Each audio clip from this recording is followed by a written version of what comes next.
Here comes again, nandito na naman kayo sa aking panibagong vlog. Ito nga palang experiment ko, ang santol juice. Tiyak, pag natikman nyo to, masasarapan kayo. Tara na't gawin na natin. Panoodin nyo lang ako sa aking vlog. Let's go! At dahil nga't nagpaalam na ako sa aking tiyuhin na may-ari nitong santol, let's go, samahan nyo ako. Tara na't akyatin natin ang santol. Napakataas nga pala ng santol na yan. Ito daw pala yung pinakamaasim. Mas maasim, mas masarap. Mas may thrill pag maasim. Kaya mas may thrill din kung magdadala tayo ng basket, tapos akyatin natin. Tapos mahangin. At dahil nga ngayon nga uli ako nakakakyat ng mataas na puno, nakakapanibago kasi itong mga punong ito ay napakaraming sanga. Tapos yung mga sanga niya ay mga tuyo-tuyo pa.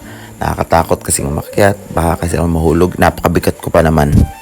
Pero alam mo, kahit mabigat ako, kaya kitang buhatin. Ako budoy. Charot. At kung makikita mo yung bunga nito, napakaganda lalo na sa baba pag nakikita mong dilaw na dilaw yung mga santol. Tapos pag aabutin mo na, mahaba. Mahaba ang akin. Charot. Hindi yun joke, pero wag niyang seryosohin. Pero pagdating mo talaga dito sa taas, nakakakaba. Kasi sobrang lakas dyan ng hangin. Hindi ko alam kung anong gagawin ko. Baka kasi ako malaglag na ko po, magagalit si mama nito. Akala nyo lang mababa, pero nakasum yan. Pag inilayo, malayo talaga yan. Tapos mahangin pa. Tapos malalaglag ako sa'yo. Charot. Kita nyo ba sa parting niya? Napakaraming sangay niyan. Dahan-dahan akong bumababa dyan kasi baka alam mo na yung ating daladala, baka mabasag, mahirap na. Baka matusok ako dyan, delikado. Hospital pa tayo. Kawawa naman ako. Wala akong pampagamot. Tapos hindi kayo nanonood. Paano ko kikita niyan? Charot. Love you guys.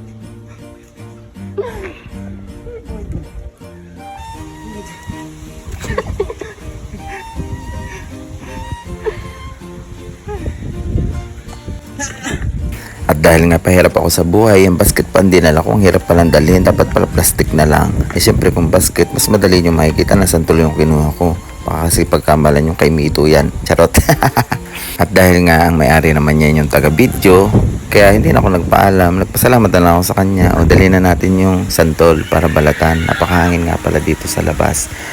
Napakasarap magbalat dito ng santol kasi sobrang hangin. Hindi naman masyadong mainit kasi malakas nga ang hangin. Hindi ko nga alam kung may bagyo. Eh kung may bagyo man, sana mapadpad na lang ako ng hangin papunta sa'yo. Charot, joke lang. At dahil nga napapagod na ako maghintay ng the right one, syempre patulong na ako kay Auntie Concha sa mabilisan kasi magaling yan. O si Auntie Concha pa pag nagbalat. Mahilig kasi yan sa maasim. Shoutout Auntie Concha and Uncle Joel. Shoutout ko na rin pala yung aking kaklaseng napakapoging si Angelo Barola. Alam ko lagi ka nanonood sa aking vlog. Maraming salamat pre. Hope to see you soon at magbablog tayo. Bukod nga pala sa ginataang santol na pwedeng ulam, pwede rin pala itong gawing juice. Napakasarap dito kung matitikman nyo guys. Teka lang, binabalatan pa pala. Hindi ko pa natitikman. Pero dahil voice over na to, natikman ko na siya. May mga prutas at may mga gulay pala tayong hindi natin na-discover dito na pwede palang iluto at pwedeng kainin. Kagaya na sa ibang lugar, pwedeng kainin yung mga gulay. Pero dito hindi natin alam. Kasi baka nasa isip natin, baka lason. Pero pwede pala. Pagkatapos balatan, kailangan pala itong tadtadin ng maigi ng pinong-pino bago lamasin, bago pag-iwahiwalayin. Kailangan pa kasi siyang i-mix o ilagay sa isang lagay tapos ibabad para hindi siya masyadong mapakla. Pero okay na to sa akin, medyo mahilaw-hilaw talaga at maasim to. Tapos lagyan mo naman siya ng asukal para mas maging masarap.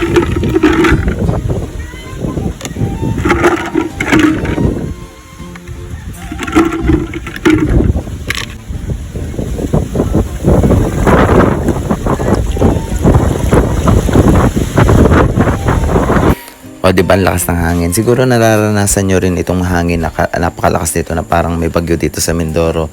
Pero kung titingnan ninyo ay wala naman, parang habagat yata yan. O sige, maghahalo na tayo.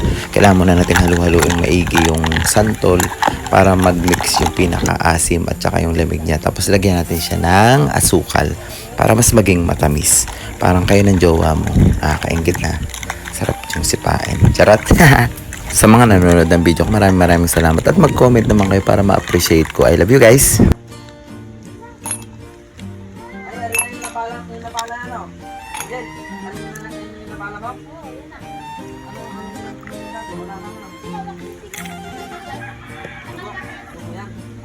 O pagpasensyahan nyo na si Uncle Jewel at si Susana, talagang maingay ang dalawang yan pag magkasama, parang aso't pusa. O ito na, tikman na natin guys, yung masarap na santol juice.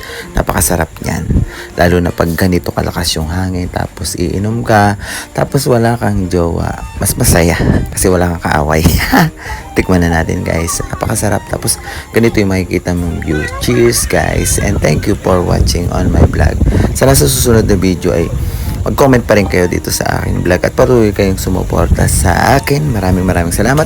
Hindi po ako lasing. Gabing-gabi na lang ako nagbo-voice over. I love you guys.